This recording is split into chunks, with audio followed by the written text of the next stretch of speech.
Spain and Norway announced on Wednesday that they would recognize a Palestinian state on May 28th, saying that they hoped other Western countries would follow suit. Norway's Prime Minister asserted that peace in the Middle East hinges on such recognition. Og anerkjennelse av Palestina en støtte til moderate krefter som på vikende front i en langvarig og grusom konflikt. Dette en investering i den eneste løsningen som kan gi varig fred i Midtøsten. Og det en sterk oppfordring til andre land om å gjøre det samme som vi gjør i dag. Å anerkjenne Palestina og med det sørge for at prosessen mot en tostatsløsning omsider kan komme i gang igjen og få ny kraft. Midt i en krig med titusenvis av døde og skadde må vi holde liv i det eneste som kan gi et trygt hjem for både israelere og palestinere, to stater som kan leve i fred med hverandre, Israel og Palestina. Ireland and Spain are also poised to formalize their recognition of Palestine as a sovereign state.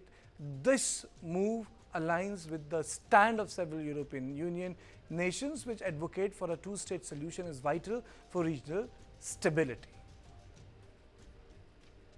Today, Ireland, Norway and Spain are announcing that we recognise the state of Palestine. Each of us will now undertake whatever national steps are necessary to give effect to that decision. In the lead up to today's announcement, I've spoken with a number of other leaders and counterparts, and I'm confident that further countries will join us in taking this important step in the coming weeks. This is an historic and important day for Ireland and for Palestine. Taking our place on the world stage and being recognised by others as having the right to be there was a matter of the highest importance for the founders of our state. Although Norway is not an EU member, it often mirrors the bloc's action. Consequently, it's anticipated that various European countries will follow suit and recognize Palestinian statehood by end of May. Palestinian President Mahmoud Abbas' spokesperson also reacted to the news. The recognition today of three important European countries is very important for the sake of peace, for the sake of seeking a two-state solution according to the international law. And we hope that the other European countries will follow, because this is the only way to achieve peace and stability in the world. So far, the Israelis and the Americans are against these steps, but the whole world is with us. 144 countries voted for Palestine 2 weeks ago in the United Nations. The American veto is always there, supporting Israel, supporting the occupation, and we hope that this is the right moment to understand that if the world needs peace, they have to talk with the Palestinian leadership, they have to talk with the international, to respect the international law and the Security Council resolutions. After having reached a consensus between the two parties that make up the progressive coalition government and echoing the majority feeling of the Spanish people, next Tuesday, 28th of May, Spain will approve in its Council of Ministers the recognition of the State of Palestine. Concurrently, in response to the nations recognizing Palestine, Israel's foreign minister has called for the immediate recall of ambassadors from these nations. Israel's nationalist politician and national security minister Itamar Ben-Gvir said the European countries that announced that they will recognize the Palestinian state are giving a prize to murderers. The states that today recognized a Palestinian state are giving a prize to the Nakba force, that is Hamas's elite force, to the murderers and the abusers. And to them I say, we won't allow even a declaration of a Palestinian state. Not even a declaration of the establishment of such a state, God forbid. I say another thing. In order to annihilate Hamas, we need to go into Rafah all the way to Uprut. We, in order to bring back our hostages, need to stop the fuel. We need to determine the humanitarian aid will be allowed only in return for humanitarian. And to control this place the most important place. Now, let's take a look at the countries who are for and against the Palestinian statehood. Countries for the Palestinian statehood include Spain, Ireland, Belgium, Slovenia, and Malta. Since 98, 139 out of 193 UN member states have recognized Palestinian statehood. Among the G20 10 countries, Argentina, Brazil, China, India, Indonesia, Mexico, Russia, Saudi Arabia, South Africa, and Turkey have recognized Palestine as a state. The countries that are against Palestinian statehoods include Australia, Canada, France, Germany, Italy, Japan, South Korea, the United Kingdom, and the United States of America. India also has a dynamic relationship with the Palestinian state and Israel. Since gaining independence, India has predominantly aligned itself with the Palestinian cause, motivated by a blend of anti-colonial solidarity with Arab nations and its dedication to the non-aligned movement plus ideology practiced at home by Gandhi and Nehru. India consistently opposed Israel's accession to the UN and supported the condemnation of the Zionism alongside racism. In the post-Cold War era, Delhi continued to uphold the neutral stand. In 1988, India became the first non-Arab state to officially recognize Palestine and subsequently established diplomatic ties with Israel in 1992, following consultations with the Palestinian Liberation Organization leader Yasser Arafat. And then this continued to grow because after 1989, it was P.V. Narasimha Rao which actually normalized the relationship with Israel. It was his decision which opened the window. And the government of Atal Bihari Vajpayee and Jaswant Singh took it to another level. And L.K. Advani, the formal visits took place. The Israeli premier was in India. These are the issues which people need to understand, and the dehyphenation was done by Prime Minister Modi. When Prime Minister Modi went to Israel in 2017, he did not go to Palestine. And in subsequent visit, when he visited Palestine, he was not in Israel. So he has done the dehyphenation.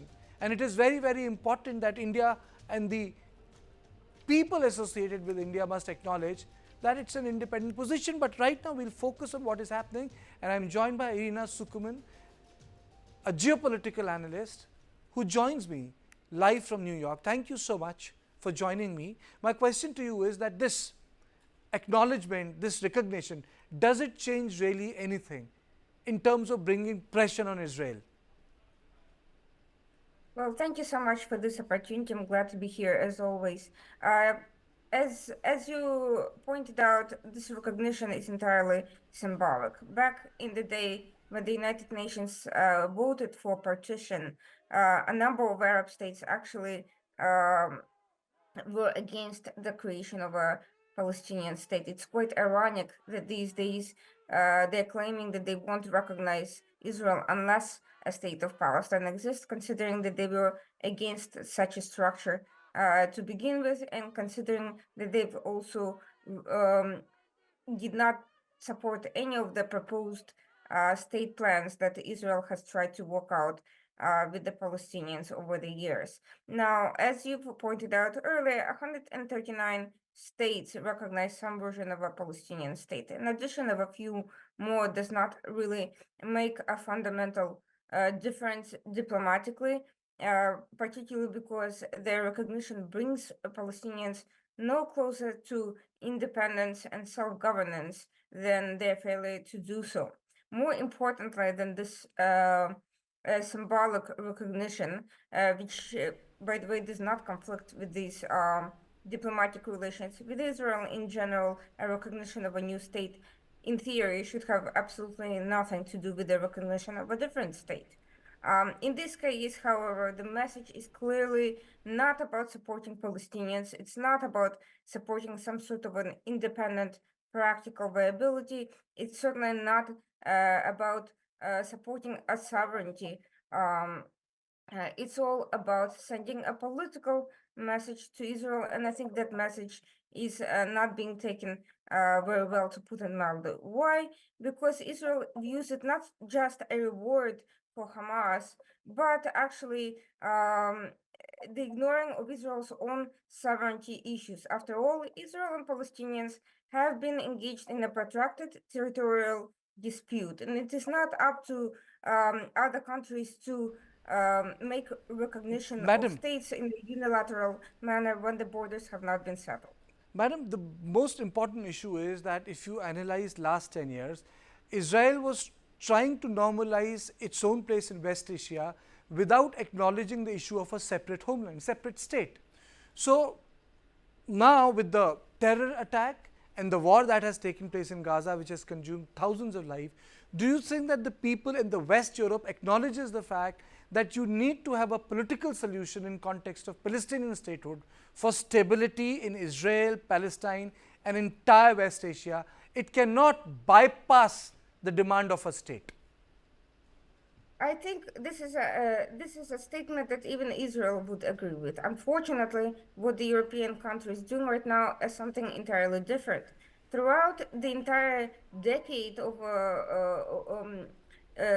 they have put no pressure on the Palestinians to engage in good faith negotiations with Israel. They have allowed incitement to proliferate in both West Bank and Gaza. Some of these European countries actually funded the very NGOs that supported such incitements. Instead of pushing for the sort of reforms that would allow Palestinians to accept a two-state solution in peace, they contributed to the prolonging of the conflict. And I think they are to blame as much as the Palestinian society itself for the current situation, precisely because they were not pushing for good faith bilateral diplomacy, but rather played games with the Palestinians towards their own political agenda.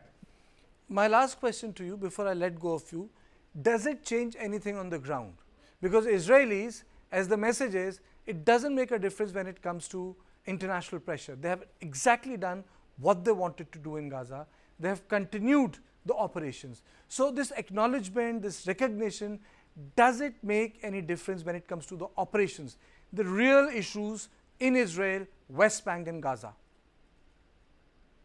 It makes absolutely no difference with respect to the military aspect of the situation. It does put pressure on the relationship between Israel and those countries, and that's exactly the sort of political and propaganda victory that terrorist groups and extremists and hardliners in those societies benefit from, both on the Israeli and the Palestinian side. The more the conflict is exacerbated by political divisions, the more people like Ben-Gvir have an excuse to push for more and more extreme solutions. They claim that the international community will not back any reasonable political process, that they are committed to unilaterally supporting extreme leadership among the Palestinians, including Hamas. So they will then push Israel towards more and more unilateral action politically just as much as militarily. So I don't think these actions actually help. Basically, the bottom line is that this is like a moral pressure, but the moral pressure does not work when it comes to West Asia. So ultimately, it will all depend on the big power system. When Americans come into play, when the countries like UK and France comes into play, then the situation changes. That's the bottom line. Indeed, and so far the positions have been clear. The US is a strong supporter of a two-state solution, but not in the current paradigm. There needs to be a leadership that is willing to engage and negotiate in good faith. Russia and China have backed Hamas quite openly, including after the terrorist attacks, which the US and Israel find unacceptable. And I think this sort of dynamic has also exacerbated the conflict when Palestinians feel, or rather I would say Palestinian leadership, not that the Palestinian people have any clear choice in their own society with authoritarian leadership. When they feel that they have backing from states like Russia and China, they're less inclined to compromise and seek a political solution. Thank you so much, madam, for joining me from New York on this story. This will reverberate in every part of the world because the war front or the Gaza war continues. It is one war which has consumed more lives actually than even the Ukrainian front. More civilians have died in the Gaza than the Ukrainian theater.